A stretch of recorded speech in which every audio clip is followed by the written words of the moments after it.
En el prólogo a las investigaciones filosóficas, su autor Wittgenstein especifica de antemano que el trabajo que constituye este documento es, en todo el sentido de la palabra, un ejercicio de pensamiento que él ha venido realizando por lo menos 16 años. Entonces, cuando nos enfrentamos a las investigaciones filosóficas, es nada más y nada menos que ver el ejercicio realizado por Wittgenstein en el marco de unos 16 años. Aunado a esta especificación, Wittgenstein detalla los temas que va a comprender este texto. Como notarán, no aborda una sola temática, sino que más bien va en el sentido de abordar varias temáticas que van como desde la lógica, los fundamentos de la matemática, algunas consideraciones sobre la psicología, algunas precisiones, bueno, más bien muchísimas precisiones sobre el concepto de significado. Pero sobre todo lo que vamos a encontrar en esta obra es que todos estos temas van a ir articulados en un mismo sentido. La investigación del lenguaje va a ser como el norte quizás de esta investigación. Ahora bien, en el marco de esta sesión estaremos revisando algunas consideraciones de las investigaciones. Como notarán, las investigaciones es un documento bastante extenso y no bastaría una sola sesión para abordarlos, pero vamos a estar viendo como algunos de los aspectos más tematizados que tienen que ver con la cuestión del lenguaje. Y en primera medida ese es un tópico que necesariamente tiene que abordarse, pero también vamos a abordar, por ejemplo, algunas consideraciones que Wittgenstein estuvo realizando sobre las matemáticas y sobre el lenguaje que a esta, según este autor, le corresponde. También estaremos viendo algunas pequeñas consideraciones sobre la psicología y vamos a finalizar con algunas lecturas que de las investigaciones se ofrecen que versan precisamente sobre la idea, por ejemplo, de una lectura antropológica, de una lectura relativista. Vamos a estar precisando en qué sentido van estas lecturas y qué tanto influenció a la tradición del lenguaje ordinario. Las investigaciones filosóficas son publicadas en el año 1953. Nótese que son 2 años después de la muerte de Wittgenstein. Para 1951, Wittgenstein había adelantado el trabajo de organización de todas las notas, de todos los aportes que se encuentran en las investigaciones, pero también es cierto que ese proceso de reestructuración, de edición, de revisión incluso, no había terminado.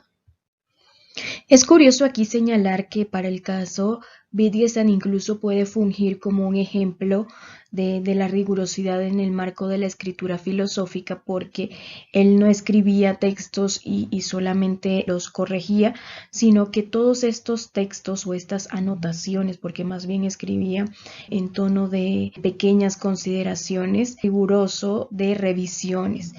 Y ya después era que él consideraba que estaban como ya listas para ser parte del documento. Prueba de este ejercicio, tanto de pensamiento como de escritura, se encuentra en la Universidad de Cambridge y en la Biblioteca Nacional de Austria, donde nosotros podemos encontrar los manuscritos de Wittgenstein. Estos manuscritos dan cuenta que las investigaciones pasaron por un proceso de escritura y revisión a tal punto que incluso conformaron otros textos que llevan por nombre gramática filosófica y el escrito a máquina. El escrito a máquina y la gramática filosófica entonces serían como la preparación para ese libro que estamos estudiando en esta sesión, que serían las investigaciones filosóficas. En términos de estructura, las investigaciones filosóficas está dividida en 2 partes. La primera parte contempla los años entre 1937 y 1938 y la segunda parte contempla toda la parte de 1945-1946. La primera versión que aparece de las investigaciones filosóficas es la que se encuentra a cargo de 2 de sus albaceas. Recuerden que los albaceas de la obra filosófica de Wittgenstein son Ruth Riess, Elizabeth Anscombe y von Gray. Estos albaceas, bueno, particularmente 2, fueron los que se encargaron de la publicación de las investigaciones filosóficas, concretamente Elizabeth Anscombe y Ruth Riess. Esta publicación fue bastante importante porque permitió la difusión ya un poco más sistematizada de muchos de los pensamientos que incluso ya estaban como circulando. Recuerden que Wittgenstein en el marco de sus clases impartía en algún momento copias o incluso sus clases mismas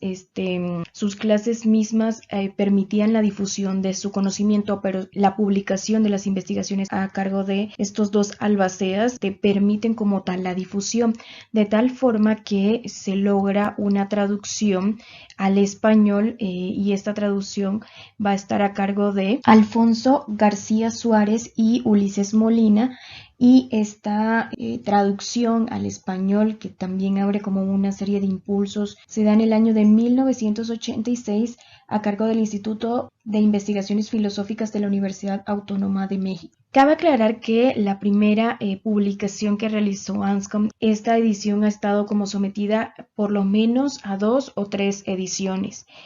Y para el caso de la traducción que se hizo, también sirvió de impulso para la publicación de lo que es el estudio introductorio que hace Isidoro Reguera ya por la editorial Gredos. Hay otra traducción, que esa traducción es un poco más reciente, que se hace de las investigaciones filosóficas, y es la que hace Jesús Padilla Gálvez a cargo de la editorial Trota. Entonces, esta investigación viene, hay una serie de justificaciones que se dan allí, de una serie de errores que todavía persisten en el marco de la traducción, pero esta es otra traducción con la que contamos para el público en castellano. En términos de recepción, las investigaciones filosóficas fue de alguna manera acogida por bastantes tradiciones, pero particularmente hay una que se basa bastante en estas ideas que expone Wittgenstein en este libro, y es la escuela del lenguaje ordinario. En cuanto a las temáticas, ya nosotros hemos ilustrado un poco las temáticas, incluso las que tomaremos por base aquí. Es necesario tener presente esta estructura que incluso en el prólogo muy bien ilustra Wittgenstein como zigzag, porque él considera que algunos de sus pensamientos, si bien parten como de una buena idea o parten de una buena estructura de pensamiento, a veces no logra, por así decirlo, llegar a una conclusión, sino que se queda, por decirlo así, en un planteamiento del problema. Es así como podemos encontrar este tipo de temáticas un poco inconclusas o de anotaciones. Vamos a manejar esta precisión conceptual. Estas anotaciones no llegaban a una conclusión completamente cerrada. A veces se tiene como todavía una idea y no se logra finiquitar o llegar a su conclusión, y Wittgenstein pasa a otra idea. Entonces, esta va a ser una estructura que es posible encontrarla en el marco de las investigaciones filosóficas. Es así como se pueden encontrar algunas anotaciones como muy concisas y otras anotaciones un poco más amplias, más elaboradas. Eso es común en el marco de las investigaciones filosóficas. Otra consideración que hay que hacer es que, a pesar de que Wittgenstein no es un gran conocedor de la historia de la filosofía, él mismo lo reconoce, él más que un lector sistemático de la historia de la filosofía, es un lector apasionado por ciertos autores, y vamos a encontrar que en el marco de las investigaciones va a entablar diálogo con algunos autores como son William James, como son Frege, como son Russell,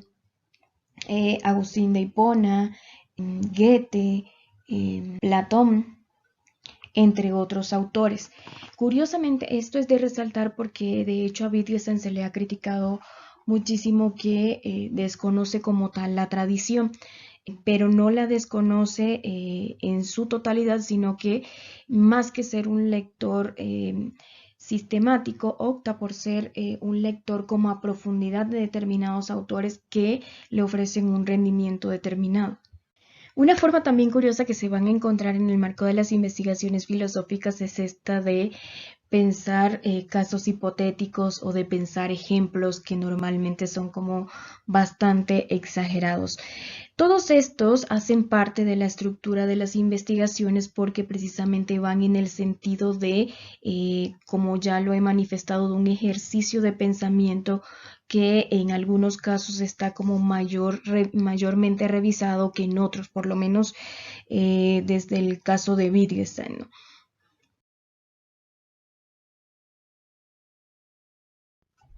Como ya anticipamos un poco en el marco de las consideraciones que hicimos del prólogo,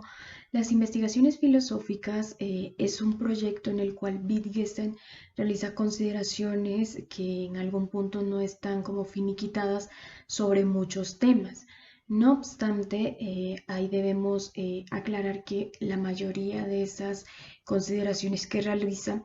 las realiza precisamente mediadas por el lenguaje, así que el lenguaje es un tema necesario de abordar en el marco de este documento. Para comprender la concepción del lenguaje en Wittgenstein, incluso ya si nos referimos a la primera anotación que se encuentra en las investigaciones filosóficas, que incluso la tenemos en pantalla, el interlocutor que Wittgenstein tiene, por lo menos en esa primera observación, es San Agustín. Aquí curiosamente hay que hacer una precisión porque no está haciendo alusión al texto que más consideraciones sobre el lenguaje tiene en el caso de San Agustín, que es el de Magistro, sino que más bien se remite a una serie de consideraciones que se encuentran en las Confesiones, en el texto de San Agustín titulado Confesiones. Entonces, Wittgenstein tiene a San Agustín por interlocutor. Aquí podemos ver en pantalla las consideraciones que le está resaltando de San Agustín, pero básicamente lo que hace es ver esta noción del lenguaje, pero en un tono crítico. En un tono crítico, ¿por qué? Porque básicamente lo que vamos a encontrar en San Agustín es una concepción que incluso esta precisión o estas aportaciones Wittgenstein ya las había desarrollado poco antes en su cuaderno, en su texto, perdón, los cuadernos azul y marrón. Este texto que es hace parte de unas, tampoco se publicó hasta después de su muerte, pero básicamente son las clases que él daba y que dio más o menos del 33 al 34 y del 34 al 35 es lo que conocemos como los cuadernos azul y los cuadernos marrón. En ese texto ya se encontraba como tal pequeñas alusiones a lo que es la definición ostensiva del significado. Es que esta definición como tal consiste en que nosotros, para dar con el significado de una palabra, nosotros tenemos que hacer, por así decirlo, referencia a la cosa.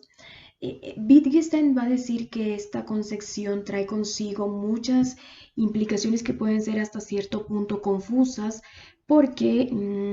el lenguaje no se maneja con cosas que directamente, bueno, el lenguaje sí se maneja con cosas que podemos de alguna manera apuntar, porque ese es precisamente el punto de la definición extensiva, que se acompañe la palabra y se acompañe la palabra, la enunciación de la palabra conforme a un señalamiento o a un objeto.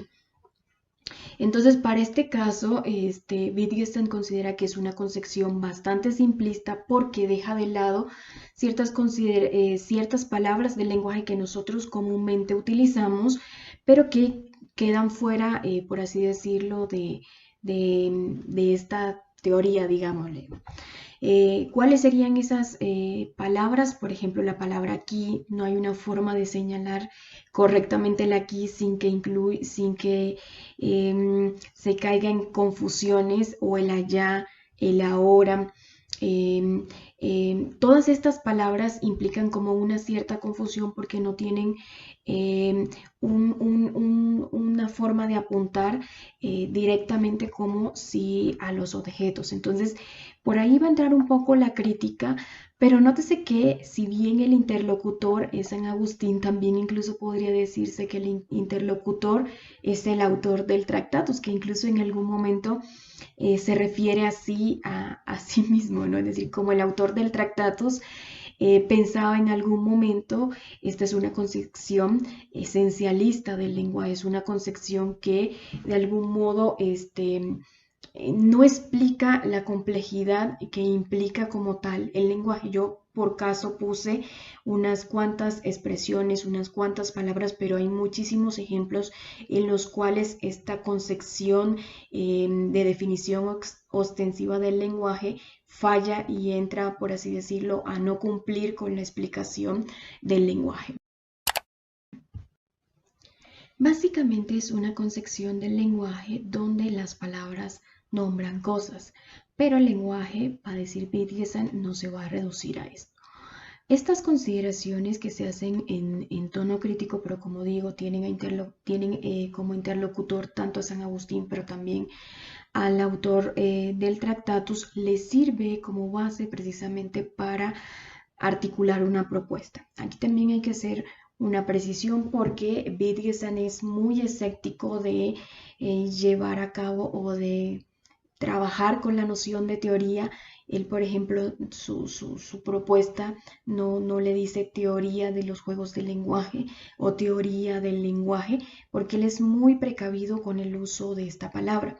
Para Wittgenstein el concepto de teoría implica como tal una comprobación, implica como tal una revisión, una sistematización, que para el caso,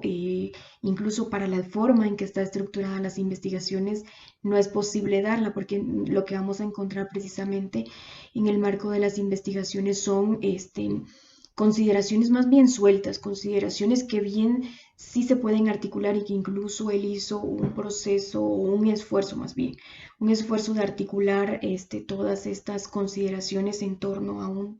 tema en particular, pero también es cierto que incluso él sintió que esos intentos fracasaron, es decir, esos intentos no llegaron a condensarse en una sistematización. Entonces, Wittgenstein va a ser como muy cuidadoso del uso de la palabra teoría y que más bien nótese que la noción que emplea es juegos de lenguaje, es decir, esto no es gratuito, hay toda una implicación con la cual Wittgenstein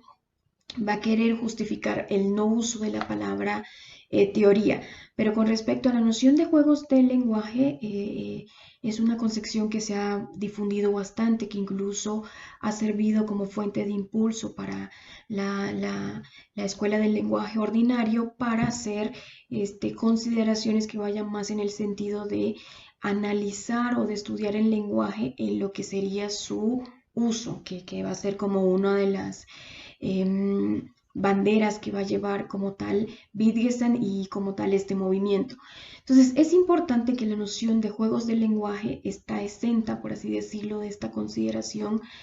teórica, incluso también pudiéramos agregarle, no es tampoco en el sentido de lo que haría la lingüística. Wittgenstein es muy claro en que esto no es lingüística, esto no es teoría, y que más bien esta propuesta de juegos del lenguaje se articularía o iría en el sentido de explicar la complejidad que implica como tal el lenguaje. Nótese que ya incluso Wittgenstein tiene el Tractatus como referente y el Tractatus le sirve como para efectivamente saber lo que no debe hacerse cuando se intenta explicar el lenguaje. Entonces, la noción de juegos del lenguaje tendría que ver con esta consideración o iría bastante recargada en la noción de juego, y aquí Wittgenstein lo que hace es poner un símil de la noción de juego, y lo que él ve es que aunque cada juego tiene como sus características y sus particularidades, pero una de las cosas que podemos notar en la noción de juego es precisamente este elemento de que se encuentra gobernado por reglas. Eso va a ser lo fundamental de la noción de juego y de la noción de juegos del lenguaje. El juego como tal es una noción que se encuentra gobernada, articulada por reglas. Esta idea a su vez de juegos de lenguaje les sirve para extraer como otra consideración que hay que decir sobre el lenguaje, cómo se comprende el lenguaje por lo menos desde esta obra. Es la idea de que el lenguaje es una actividad en todo el sentido de la palabra, y esto implica que que para este caso concreto es una actividad que se desarrolla en el marco de una sociedad. Por eso es que incluso hay muchos estudios que que parten de las investigaciones filosóficas que incluso revisan lo que serían los argumentos del lenguaje privado, que revisan o incluso la contraargumentación que se puede hacer, porque ahí hay como autores que entran como un poco a defender una cierta posibilidad de este lenguaje, pero también es cierto que la gran mayoría va a ir en contra, sobre todo si se intenta como seguir a Wittgenstein un poco fielmente. Wittgenstein sería un escéptico de los lenguajes privados porque una de las características principales de la noción del lenguaje va a ser la característica de que el lenguaje es una actividad de carácter público. Incluso también pudiéramos agregarle el lenguaje es cuenta con este carácter intersubjetivo, es decir, se da en el marco de una comunidad. Los usos que de alguna manera se dan o que van a fungir como significados van a estar establecidos en el marco de esa comunidad, no son totalmente arbitrarios, sino que es la comunidad misma la que establece. Por eso es que el lenguaje no se puede desarrollar, o por lo menos desde esta perspectiva es muy difícil una justificación que vaya en el sentido de un lenguaje privado, más bien va a ir en el sentido de la articulación de que el lenguaje constituye una actividad completamente pública con un carácter intersubjetivo que se alimenta de los sujetos o de los usuarios mismos que intervienen en ella. Una de las consideraciones más importantes que se realiza en el marco de estas consideraciones es el hecho de que el lenguaje no es una actividad fija, no es una cosa totalmente ya estructurada y finiquitada y cerrada, sino que es una actividad que precisamente como se vive el lenguaje, se usa el lenguaje, tiene que modificarse conforme a las exigencias mismas del contexto. Eso nosotros lo podemos observar claramente, por ejemplo, en el ejercicio que realiza la Real Academia Española con la incorporación de nuevas palabras que se van usando, con la incorporación de palabras que de alguna manera se van difundiendo y en esa medida se ve como, por así decirlo, obligada a incorporar esas palabras. Entonces, Wittgenstein va a ser como más bien partidario de esta idea de que el lenguaje se encuentra sujeto a cambios, de que el lenguaje en su práctica misma, en su desarrollo mismo, lo propio es que de alguna manera mute. Hay una alusión bastante que ilustra muy bien este fenómeno, y es que Wittgenstein dice que el lenguaje es como una especie de ciudad y que en esa ciudad hay tanto calles viejas como calles nuevas que se van formando, ¿no? Es decir, no es una ciudad en el sentido de que haya perfectamente un cuadrado totalmente delimitado y que ese cuadrado ya no va a crecer, no, sino más bien son como callejones que se van creando, son como caminos nuevos que se van creando. Así es como concibe Wittgenstein el lenguaje. Wittgenstein el lenguaje lo concibe más bien como una actividad bastante mediada por el cambio, es decir, el cambio va a ser algo que le va a ser bastante propio, característico al lenguaje. El lenguaje se da en el marco del cambio, o lo propio del lenguaje es el cambio como tal. Ahora bien, el aspecto mismo de que el lenguaje como tal no haya o se esté casi como sujeto, o que una de las características del lenguaje sea el cambio, no necesariamente indica o implica que haya como tal, que no haya, perdón, una normatividad. Hay una cierta normatividad y que esa normatividad incluso ya hay como dos elementos a contemplar. Va ahí un elemento de lo dado, es decir, de todo ese conjunto de acciones y comportamientos que de alguna manera ya están estipulados o en el marco del acuerdo de la sociedad ya están estipulados, y yo solamente ahí soy alguien que entra a hacerlos. Incluso Wittgenstein en este punto se pregunta por la justificación que es de esto, de lo dado, nosotros podemos establecer. Este es un tema que sí aborda en el marco de las investigaciones, pero este es un tema que se encuentra también más desarrollado en el marco de su último texto sobre la certeza.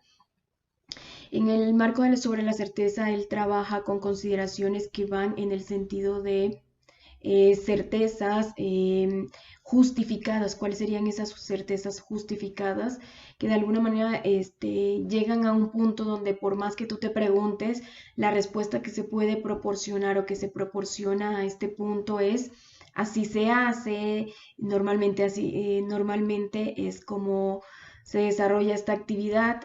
pero nótese que no es en todo el sentido de la palabra una justificación, sino es una justificación que se ampara, por así decirlo, en lo que Wittgenstein va a denominar lo dado, que esto tiene que ver con la forma de vida. La forma de vida es la que estipula precisamente este conjunto de prácticas o comportamientos, o que va a entenderse como lo dado.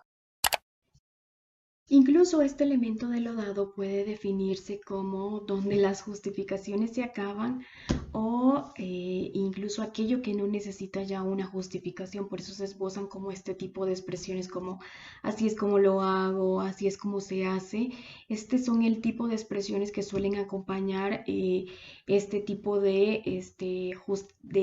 situaciones o de acciones que se encuentran en el marco de lo que se ampara en lo dado.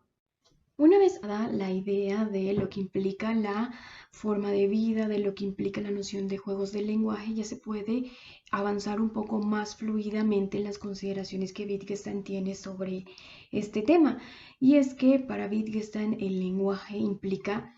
lo define como una actividad, pero más que como una sola, la define como muchas actividades que nosotros podemos hacer mediante esta herramienta, porque eventualmente lo define también o hace el símil y lo compara como una herramienta. Entonces, esta herramienta nos sirve para realizar acciones concretas como preguntar, como hacer una exclamación, cómo mostrar una duda, cómo contar una historia, contar un chiste. Esto que se encuentra en la anotación número 23 de las investigaciones filosóficas, que da cuenta como de las múltiples actividades que nosotros podemos realizar por medio del lenguaje. Este no es un dato menor porque esto precisamente da cuenta incluso como por eso es que no se puede más que decir que Wittgenstein ve al Tractatus o al autor del Tractatus de una forma simplista, de una forma en la cual incluso solamente da cuenta de una forma de lenguaje. Mientras que aquí está dando cuenta de una multiplicidad de actividades que se pueden de alguna manera expresar a través del lenguaje. Nótese que uno de los puntos más débiles de la teoría tractariana, bueno, también eso entra como en discusión, es precisamente la idea de que el lenguaje ético, el lenguaje estético, el lenguaje religioso no tiene ninguna función. ¿Cuál va a ser entonces el papel que va a desempeñar ese lenguaje en el marco de las investigaciones filosóficas? Pues tiene que ver precisamente con la idea de que es posible no solamente el lenguaje de la ciencia, que era el lenguaje que se describía en el tratado, sino que ahora sí hay posibilidad de expresión para ese tipo de lenguaje. Aunque también es que hay que hacer la precisión ahí de que Wittgenstein no todas estas, como lo define como actividad, no lo está reduciendo a el lenguaje a palabras. Ahí, por ejemplo, el lenguaje se acompaña de expresiones, se acompaña de símiles, incluso él ha hecho alusión para explicar un poco estas consideraciones al símil de la herramienta, y hay muchos al símil de la ciudad. Hay muchos ejemplos que él utiliza en términos de símil y hay ciertos ámbitos del lenguaje que son más ricos porque aprovechan esta posibilidad de hacer relación o incluso de utilizar una imagen, de utilizar la metáfora. Ahí se muestra como tal una cierta complejidad, pero también riqueza del lenguaje. las consideraciones en torno a la regla, las consideraciones en torno a la forma de vida, lo que hacen es alimentar como tal la idea de Wittgenstein de que el lenguaje, si bien establece el símil como herramienta, si bien establece como varias construcciones, allí la idea que él va a tener o que quiere consolidar sobre el lenguaje es que el lenguaje como tal es una práctica de tipo social. Eso es como lo más importante, incluso consideraría que son como uno de los aportes que le ha servido no solamente a la filosofía, porque Wittgenstein es uno de esos autores que no solamente lo toman en el ámbito de la filosofía, por ejemplo, del lenguaje, sino que en el marco de la antropología ha tenido como cierto rendimiento en el ámbito de la lingüística incluso, o en el ámbito de la sociología. Entonces, esta consideración que tiene sobre el lenguaje, para empezar, que es una primera idea que quisiera redondear, es que el lenguaje, en todo el sentido de la palabra, tiene que ver con una construcción de tipo social. El lenguaje como tal es una práctica que se da solo en el marco social. Un segundo tema que podemos encontrar en el marco de las investigaciones filosóficas es el que refiere a las consideraciones que Wittgenstein establece sobre las matemáticas, o incluso yendo un poquito más a detalle, como los fundamentos de esta. Este es un tema que Wittgenstein, al regresar a la filosofía, cuando se vuelve a ocupar de cuestiones filosóficas, más o menos para el periodo de 1928, se va a ocupar precisamente de este tema en particular, siendo objeto de investigación este año, pero también hasta 1944. Nótese como todo el lapso que realiza como todas estas consideraciones sobre la matemática, pero como con muchos de los proyectos de Wittgenstein no logran ver la luz porque no encontraba como la forma adecuada de poder articular todas estas consideraciones. De hecho, él ya tenía el nombre del libro, que sería Observaciones sobre los fundamentos de las matemáticas, pero como sabemos, el único texto publicado de Wittgenstein es el Tractatus. Y sobre todo para este segundo periodo de Wittgenstein encontramos que, a pesar de que tiene como mucho rendimiento en muchos temas, pasa lo mismo, es decir, no se decide a publicarlos porque considera que todavía no han pasado por las revisiones, a tal punto que en 1944 Wittgenstein abandona como tal el estudio de lo que serían las consideraciones sobre las matemáticas, pero más por cansancio de que estaba como constantemente revisando este tema, pero no llegaba a ningún punto o no llegaba a articular un texto como tal. Entonces, este dato va a ser importante porque de hecho así va a ser con la psicología, por eso es que todos estos textos se publican de forma tardía.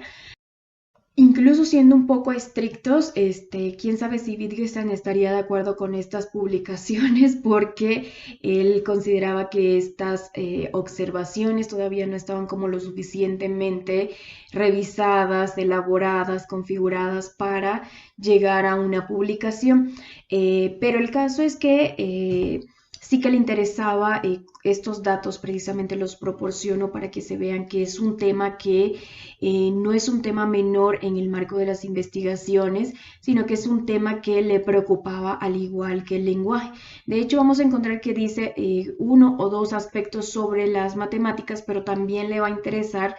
el lenguaje en el que se expresa la matemática. A este respecto es importante hacer una vinculación que tiene que ver con la idea de que las matemáticas, si bien también puede hacerse esta como lectura con respecto al lenguaje, también es cierto que se puede relacionar directamente con la noción de seguir una regla, que fue el tema que acabamos de revisar. Es importante porque en el ámbito matemático nosotros estamos acostumbrados, obviamente, de que es importante un resultado exacto, de que en el marco de estas elaboraciones que se producen en este ámbito son elaboraciones rigurosas, comprobadas, pero a este respecto, Wittgenstein tiene algunas consideraciones que no necesariamente se ubican en este mismo sentido. que incluso en el ámbito de seguir una regla, Wittgenstein hace como varias especificaciones y él dice que se tiene que analizar con respecto a diversos ámbitos. Por ejemplo, la matemática sería uno, la psicología, que es el tema que inmediatamente revisaremos un poco, sería otro, pero siempre en vinculación con estos diversos ámbitos. Y lo que vamos a encontrar particularmente en esta noción de seguir la regla en el ámbito matemático es que lo que la característica que vamos a encontrar es que se espera que sea demostrable, que sea justificable, que sea razonable. Esas son como las características que le competen al seguir una regla en el ámbito matemático. Hay un texto de Saul Kripke que es como el foco, que pone el foco de lo que sería la interpretación del seguimiento de la regla. Pero para el caso lo que nos interesa es que en el ámbito matemático también hay como ciertas diferencias que pueden surgir en lo que sería la interpretación del seguimiento de la regla, a tal punto que hay procedimientos matemáticos que tienen como resultado, tienen un mismo resultado, pero tienen un procedimiento distinto. Entonces, este tipo de consideraciones invitan a Wittgenstein precisamente a pensar esta temática un poco en un sentido diferente, un poco en el sentido de más bien de pensar que las matemáticas más que un descubrimiento tienen que ver con una creación. Para eso la descripción que hace del matemático no es solamente un descubridor, sino de un inventor, si se le quiere decir, de un creador. Esta es como la precisión que nos encontramos en pantalla, que precisamente da cuenta de esta idea, que no es una idea menor. No es menor porque en la idea de descubrimiento lo que hay es como un fenómeno que, por así decirlo, incluso Wittgenstein lo manifiesta en el sentido de que se encuentra oculto ante los ojos, no se ve como claramente, y ahí lo que entra es un proceso como de disipar, por así decirlo, que en algún momento lo expresó, pero ya con otras consideraciones. Lo disipa la niebla, por así decirlo, y vemos eso que siempre ha estado ante nuestros ojos, pero que no habíamos visto. Esa es como la idea del descubrir. Mientras que la idea de la creación más bien refiere como a un elemento como más importante, porque ahí incluso nos podemos seguir como de ciertas consideraciones que hicimos al respecto del lenguaje, tendría que ver con la creación de reglas que van a regir estos procedimientos o la creación de nuevas formas de enfrentarse a problemas históricos que se han tenido en el marco de las matemáticas. Entonces, nótese que es una afirmación como que va un poco en contra de la objetivización que se ha tenido, del ámbito de las matemáticas, ¿no? Es decir, entonces no es una idea que va como en una línea tradicional, sino más bien va en una línea un poco diferente de lo que se suele decir para el caso de las matemáticas. Entonces aquí tendríamos dos elementos. Por un lado tendríamos el elemento como básico, que sería el del seguimiento de la regla, porque finalmente hay procesos que al efectuarlos nosotros seguimos determinados procedimientos, determinadas etapas para llegar al resultado. Pero también es cierto que no son procesos que estén como exentos de alguna modificación, que no son procesos que no sufran ningún cambio, sino por el contrario, la posición de Wittgenstein va en este sentido de que también, así como el lenguaje se encuentra sujeto a modificaciones, tendríamos que hay una suerte de modificaciones que se realizan en el ámbito de la matemática, del lenguaje que se emplea, de los procedimientos que se emplean. Entonces, así como el lenguaje tiene esta modalidad cambiante o este carácter, por así decirlo, que evoluciona, la matemática también entraría en ese rubro. O sea, no es un sistema totalmente cerrado y articulado en el cual ya no se pueda hacer ningún tipo de creación. Esto viene a responder una cuestión que no es menor en el ámbito de las matemáticas, que tiene que ver con el quehacer del matemático. Si el matemático solamente va a repetir o a reemplazar las fórmulas estipuladas, o si por el contrario hay la posibilidad de creación de nuevos paradigmas en el ámbito matemático. Ya con Frege nosotros vimos que existe la posibilidad de creación de ciertos aspectos, o más que con Frege vimos que el contexto de Frege, ¿no? Esta determinación que se hizo de los sistemas no euclidianos y que tiene que ver precisamente con este aspecto de encontrar que un axioma que se manifestaba de forma necesaria no lo era tal. Entonces surge como tal una nueva forma de planteamiento de los nuevos sistemas en el cual no se va a basar precisamente en la necesidad, sino que se va a basar en los aspectos contingentes. Para el contexto de Frege habían dos hechos, pero para el caso voy a retomar el primero, que tenía que ver con el surgimiento de estas geometrías de carácter no euclidiano y que precisamente apuntan a esta idea de que al encontrar que uno de los axiomas que conformaban esta propuesta no se mostraba o no cumplía con estas especificaciones de tipo necesario, lo que van a surgir son estas nuevas formas de realizar, o incluso se le denomina estas geometrías no euclidianas, o también que están fundamentadas en axiomas alternativos. Entonces, esta es una forma de mostrar que en el ámbito de la matemática sí es posible la creación por contraposición de lo que históricamente se ha manejado en matemática. Aunque también es necesario hacer la precisión de que los cambios en matemáticas ciertamente son muy pocos en consideración, por ejemplo, a otras áreas del saber donde lo que tenemos es una proliferación de avances o de descubrimientos o de creaciones, si se le quiere como seguir con esta idea, ¿no? Entonces, para este caso es importante que Wittgenstein sí maneja o relaciona la matemática con el lenguaje, lo que le permite precisamente afirmar que en la matemática se puede ver un cambio, se puede realizar creación y no solamente descubrimiento, ¿no? En suma, podemos decir que esta vinculación del lenguaje, de las tres consideraciones, matemática, lenguaje y regla, vale para extraer la conclusión de que es posible o el seguimiento de la regla en el ámbito matemático puede relacionarse efectivamente con el seguimiento de un proceso estipulado para llegar a un determinado resultado, una determinada incluso certeza. Pero también tiene que ver con la creación de nuevos procedimientos, de nuevos procesos que permitan llegar a este o a otro procedimiento de tipo matemático. Otro tema que es necesario abordar desde las investigaciones filosóficas es el tema de la psicología. Para Wittgenstein, de hecho, junto con las matemáticas, este es un gran tema porque dedicó gran parte de su investigación a dicho tema. No obstante, también hay que aclarar en este punto que el interés de Wittgenstein ciertamente no está centrado en la psicología como tal, sino que más bien va a estar centrado en el lenguaje que emplea la psicología. Él considera que es a partir de allí donde se pueden realizar como los análisis que él considera importante.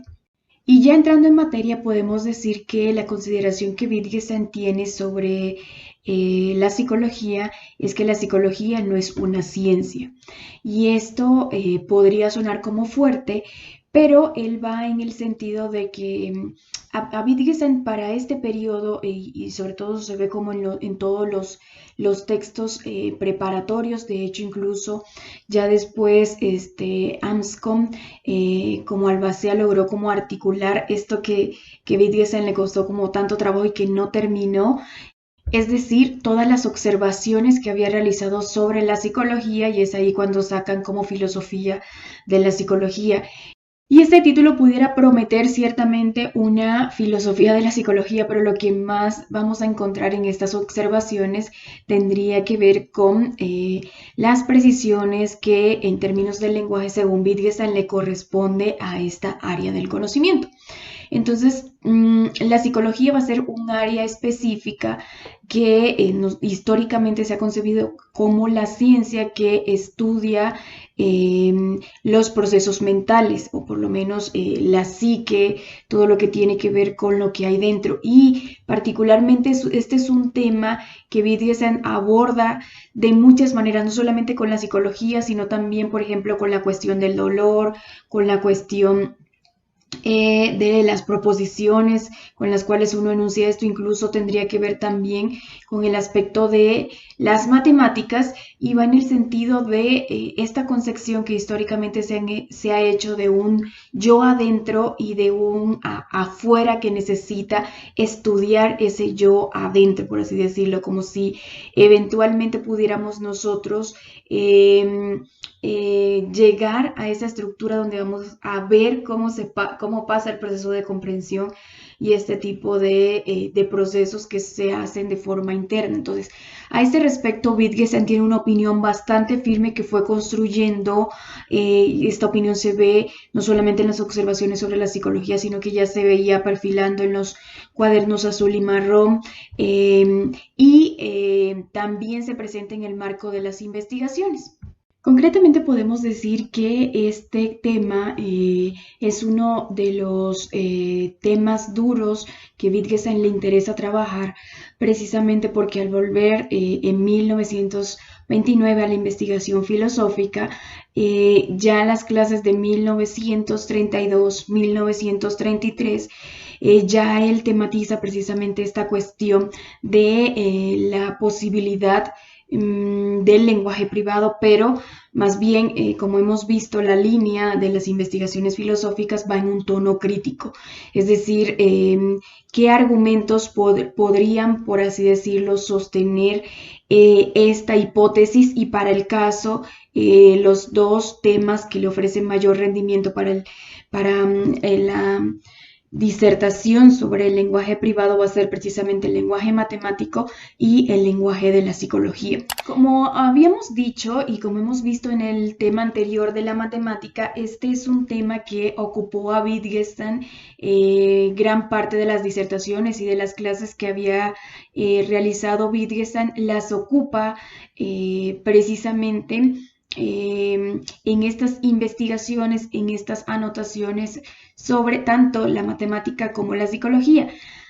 Aquí hay que decir, y creo que incluso esto se dijo en el apartado anterior dedicado a las matemáticas, que precisamente Wittgenstein ya se cansa de recoger o de hacer como este cúmulo de consideraciones sobre las matemáticas, porque siente que nunca va a terminar, siente que nunca van a estar bien estructuradas, bien elaboradas. Entonces abandona como tal ese proyecto. Con el abandono de ese proyecto viene que él se concentra o dedica más su atención a lo que tiene que ver con el tema de la psicología, que como hemos visto, pareciera que son temas como muy distantes, pero para Wittgenstein no, porque van en el mismo sentido. Van en el mismo sentido del análisis de las posibilidades, un poco en tono crítico, del lenguaje privado, que este va a ser también como uno de los puntos importantes en el marco de la filosofía de Wittgenstein, ¿no? Entonces, este aspecto de la psicología, o este abandonar un poco el proyecto de las anotaciones con respecto a la matemática, le permite concentrarse en la cuestión de la psicología, que es otro gran tema que ocupa a las investigaciones filosóficas. Entonces, es necesario decir que, ya lo he anticipado antes, que el tratamiento que Wittgenstein le da no es de la psicología como ciencia, como pudiera ser el abordaje a un psicólogo. No, el abordaje que le interesa a Wittgenstein tiene que ver con el análisis del lenguaje que se emplea en esta área en particular. Una vez dicho esto, ya podemos pasar a la consideración más fuerte que tiene Wittgenstein, y es precisamente no considerar a la psicología como una ciencia, que incluso ya nosotros hemos visto que en el caso de anteriores, por ejemplo, cuando se dijeron las consideraciones sobre el lenguaje, Wittgenstein no consideraba esto o las consideraciones que él hizo, las observaciones que él hizo como una teoría, y ahora va en el sentido de afirmar que la psicología no es una ciencia. Propio de este abordaje que realizan las investigaciones, Wittgenstein lo realiza a modo de terapia y dice que lo que hay en la psicología o lo que ha habido en el marco de la psicología es una suerte de confusión en cuanto a concebirla como la ciencia de los fenómenos mentales. El considerar a la psicología como ciencia de los fenómenos mentales ha acarreado, por así decirlo, una cadena de confusiones, y tendría que ver con esta consideración de los procesos psicológicos como procesos ocultos. Ese tipo de confusiones o de malentendidos, Wittgenstein considera que el método adecuado no es, por ejemplo, la introspección, no es un método de tipo experimental, como incluso la historia de la psicología ha documentado que se han puesto como distintos métodos al servicio de la psicología, pero lo que él considera es que lo que podría ayudar en este caso es un análisis de tipo conceptual. Por eso se ha hecho como tanto énfasis, por eso el foco o el tema principal de Wittgenstein siempre es el lenguaje, es decir, aunque él estudie la psicología, la matemática, la cuestión del dolor, la cuestión de del lenguaje privado, todos estos temas siempre van como articulados en un mismo punto, y es que el filósofo es una suerte de terapeuta que va a ayudar a resolver estas confusiones, porque en la mayor cantidad de casos lo que vamos a tener es que no hay problemas, sino confusiones de tipo lingüística, no tanto en el sentido del tratado, sino más bien en el sentido de aclarar en qué sentido se está utilizando estas palabras, porque el uso, recuerden que es importante en el marco de esta teoría. Entonces, casi siempre todos los temas van a estar tematizados por el lenguaje, y no es la excepción para el caso de las matemáticas, no es la excepción para el caso de la psicología, donde dice que muchas de las confusiones que se presentan en esta área se solventan precisamente a través de un análisis del lenguaje. No obstante, este análisis del lenguaje es a través del uso de palabras que se emplean en esta área específica. En este punto compete una precisión, y para esto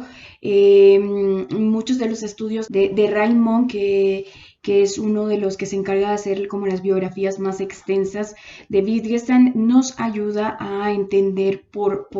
esta problemática como tal, y es que Wittgenstein no está negando como tal la cuestión de los estados mentales. Él no quiere decir que no existan, que no, sino que lo que le interesa a Wittgenstein combatir o tematizar es como la forma en cómo se han visto, es decir, se han visto como fenómenos ocultos, como fenómenos que necesitan, por así decirlo, llegar a ese punto donde los descubrimos o los vemos, y no es el caso, es decir, no le compete esta búsqueda, según Wittgenstein, y que lo que nosotros podemos hacer en el mejor de los casos, que eso sí lo tenemos, lo podemos hacer, lo tenemos a la mano, es una búsqueda por cómo utilizamos las palabras o las palabras que escogemos para precisamente referirnos a estos acontecimientos.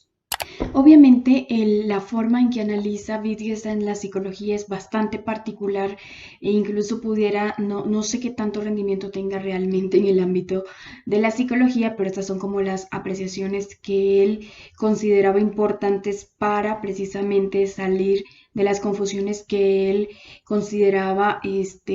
está la psicología. Y también la filosofía, no es exclusivo de incluso la matemática, por eso va como en esta misma línea. Ahora bien, en lo que respecta al tema de la recepción o cómo fue recibido efectivamente las investigaciones filosóficas, es mucho lo que se puede decir. Puede empezarse diciendo que las investigaciones filosóficas sirven como un impulso también para otra serie de impulsos que se realizan en lo que va a ser conocido como la escuela de el análisis ordinario, más bien, mejor dicho, la escuela del lenguaje ordinario, pero que se concentran precisamente en un análisis basado como tal en el uso, es decir, aunque pudiera decirse que es el mismo objetivo el que se tiene en mente en el Tractatus y en las investigaciones, es bueno precisar que la forma en cómo se va a estudiar o cómo se concibe el lenguaje es totalmente diferente. Esto sí, las investigaciones entonces sirvió como impulso para autores como Gilbert Ryle, como John Austin, como John Searle, que precisamente van en esta misma línea del análisis del lenguaje ordinario, pero también es cierto que incluso Wittgenstein lo pone mucho en términos de anotaciones, pero para el caso de estos autores, algunos ya tienen propuestas un poquito más elaboradas, es decir, incluso van un poquito más allá de Wittgenstein. A este respecto, se puede decir que las consideraciones que Wittgenstein realiza sobre el lenguaje tuvieron muy buena recepción tanto en el Tractatus como en las investigaciones. Ahora bien, durante esta sesión he tratado de dejar claro o es un buen momento para hacer énfasis en la idea de que las investigaciones no solo es un texto que permite rendimientos exclusivamente en el ámbito del lenguaje. Ahora bien, las investigaciones han tenido un rendimiento mayor o una influencia mayor que lo que respecta a la cuestión del lenguaje. Allí es posible decir que a grandes rasgos podemos hacer una división que iría como en una lectura de las investigaciones filosóficas un poquito ortodoxa o si se quiere canónica, bastante conservadora, bastante fiel por así decirlo, pero también una lectura que precisamente iría en un sentido opuesto a la lectura ortodoxa y que más bien se toma a Wittgenstein como una suerte de tal como lo decía en el prólogo, como una suerte de ejercicio de pensamiento a partir de las consideraciones que en las investigaciones filosóficas se hacen. Es decir, toman a Wittgenstein como impulso para ciertas elaboraciones que tendrían que ver con la antropología, con la sociología, con otras cuestiones que nosotros pudiéramos decir que a Wittgenstein le son un poquito más distantes o que no se encuentran totalmente planteadas evidentemente en las investigaciones filosóficas. Entonces, a este respecto, pudiéramos aclarar que la primera lectura, una lectura un poquito más conservadora, estaría encabezada por su albacea, que sería en este caso Elizabeth Anscombe, que ha optado por una lectura bastante fiel de este autor. Esto no significa que ella no haya hecho elaboraciones. De hecho, Elizabeth Anscombe tiene un proyecto en el cual que se plasma en su libro Intención, que ahí podemos ver muchísimas de las consideraciones que Wittgenstein ha realizado sobre la psicología, pero ya con un rendimiento, pudiéramos decir, diferente. Y este texto también vuelve a algunas consideraciones incluso de los cuadernos azul y marrón, pero pudiéramos decir que a pesar de que se maneja en una línea bastante ortodoxa por seguir fielmente a Wittgenstein, hay una propuesta en este documento, ¿no? Pero también podemos ubicar algunas apreciaciones o algunos trabajos como sobre Wittgenstein de Jacob Hintika, o también podemos ubicar los trabajos de Peter Hacker, de Brian McGuinness y otros que se encuentran precisamente en esta idea de una lectura que ciertamente les ofrece un rendimiento, pero pudiéramos decir que sería la lectura ortodoxa o canónica. Ahora, hay otros autores que solamente han tomado a Wittgenstein como una inspiración y que incluso pudiéramos decir que hasta se alejan. Para este tipo de lecturas, vamos a poner por caso dos que van en el sentido de Peter Winch, que va muy en la idea de vincular a Wittgenstein e incluso la filosofía con, bueno, hace ciertas elaboraciones que tienen que ver con las ciencias sociales concretamente, y estaría como la perspectiva de Saul Kripke, que Saul Kripke problematiza esta cuestión que ya hemos ido anunciando, que tiene que ver con la cuestión del lenguaje privado. Para el caso de Peter Winch, además del texto que tenemos en pantalla, que es Estudios sobre la filosofía de Wittgenstein, Peter Winch tiene otro libro que se llama Ciencia Social y Filosofía, y ahí toma como referente, o incluso en algunos de los capítulos que conforman este documento, Wittgenstein es siempre como el interlocutor o el autor base. El rendimiento que le ofrece Wittgenstein a este autor en particular es ir en la idea de que si alguna función ha de tener la filosofía, es precisamente la de ayudar a solventar ciertos problemas. Pero esto igual está basado como en una idea un tanto polémica, porque Winch considera que la filosofía como tal, esto se fundamenta bajo la idea de que los estudios en ciencias sociales y la filosofía no son cuestiones opuestas, sino más bien elementos que deberían actuar en conjunto para como mejorar el procedimiento de las ciencias sociales. Incluso hay un capítulo que también está dedicado a las ciencias naturales, que tampoco va como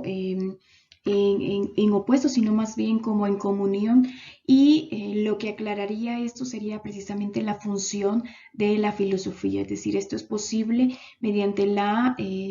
función de la filosofía como esta auxiliar que ayuda precisamente a clarificar ciertos problemas, esto mediante el estudio del lenguaje. Hay otra lectura que, como vemos en pantalla, sería la de Saul Kripke, que tiene que ver con la noción del lenguaje privado. Aquí, curiosamente, este es uno de los temas como que más ha generado como argumentación a favor, en contra, y es porque el tema es bastante interesante. Lo que se encuentra en el centro de esta temática es lo que se considera una paradoja, o lo que Kripke va a considerar como una paradoja con respecto al lenguaje. Incluso hay como un análisis que Kripke hace a partir de las matemáticas, pero que él considera que se hace extensivo, eh, que él inicia en las matemáticas, o que él hace la lectura a partir de las matemáticas, pero que se puede hacer extensivo al campo de del lenguaje, y tiene que ver con la incorporación de nuevos usos, que cuando hacemos estos nuevos usos, precisamente esto genera una suerte de conflicto de si de alguna manera entra en el acuerdo o no entra en el acuerdo, por así decirlo. Esta permite a Kripke hablar del lenguaje privado, que como sabemos el lenguaje privado tiene que ver con la incorporación de lenguaje, de palabras que solamente un sujeto utilizaría como tal. Palabras que de alguna manera van a ser, en todo el sentido de la palabra, privadas de un solo sujeto, de un solo usuario. Entonces, esta argumentación de Kripke, incluso él mismo llega a reconocer que en algún momento se aleja de Wittgenstein, y así también se percibe por otros autores. Por eso es que Kripke entra en el rango de interpretaciones que pudieran decirse no son ortodoxas. No obstante, hay muchísimo rendimiento de Wittgenstein y de las investigaciones en otros temas, ¿no? Lo cual da cuenta de la importancia de este libro como tal. A modo de conclusión, es posible decir que las investigaciones filosóficas es una obra que es bastante importante para la tradición filosófica, porque abre una serie de impulsos muy diversos. Es decir, una de las Por eso en el último apartado hacía como incluso una revisión de las lecturas que se han hecho de Wittgenstein y pudiéramos enumerar muchísimas más lecturas que van en el sentido de abrir impulsos en lo que sería la sociología, lo que sería la antropología, lo que sería la lingüística. Entonces, el gran valor de esta obra no es en tono definitivo decir lo que es el lenguaje, no es decir lo que es la psicología, sino toda la serie de impulsos diversos que generan las investigaciones. Aunado a las lecturas que tienen las investigaciones, pudiéramos decir que el valor de esta obra también tiene que ver